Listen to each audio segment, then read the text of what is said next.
Welcome to Nikita kitchen. आसतु आज आम चिंगुड़ी आलू झोल बनैबा। प्रथमे किछि चिंगुड़ी को भल भाव सफा करी धोई नेबा। सेथिरे स्वाद अनुसार लुण एवं अधा चामच हलदी गुंड पकी भल भाव गोलई देबा।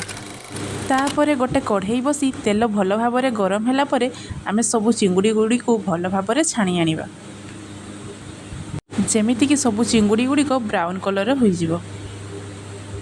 चिंगुड़ी भल भाव भाजी हो गला परे सेम कढ़ाई रे आमे किछि आलू नेबा। सेथिरे स्वाद अनुसार लुण एवं हलदी गुंड देई भल भाव भाजी आनिबा।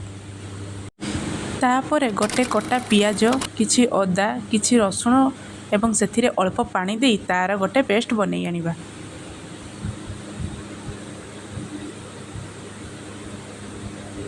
एबे हमर आलू गुड़ी को भल भाव लाल हो गलानी, ताकू मध्य गोटे प्लेट को काढ़ी आनिबा। तापरे गोटे कढ़ई रे किछि तेल देबा, सेथिरे गोटा मसला देबा एवं पियाज अदा रसुण रो पेस्ट पकेइबा। तापरे सेथिरे गोटे कटा टमाटो, आधा चामच हलदी गुंड, स्वाद अनुसार लुण, आधा चामच लंका गुंड, आधा चामच धनिया गुंड, आधा चामच जीरा गुंड देई ताकू 2 मिनिट पई कसिबा।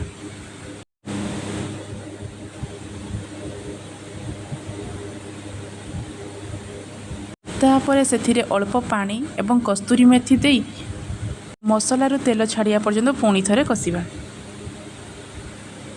तापरे भाजी रखिथिबा आलू चिंगुड़ी को सेई मसला रे पकेइबा एवं आपण जेतिकी पानी देबाकू चाहुचंदी सेतिकी आपण पानी देई तरकारी को फुटिया पई छाड़ी देबे।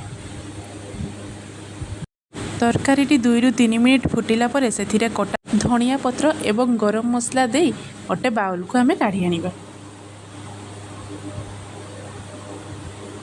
जदि मोर ये वीडियो आपन को भल लगी तेबे लाइक शेयर सब्सक्राइब करने को जमा भी भूलें एवं कमेंट रे जनइबे केमिति लागिला। Thank you.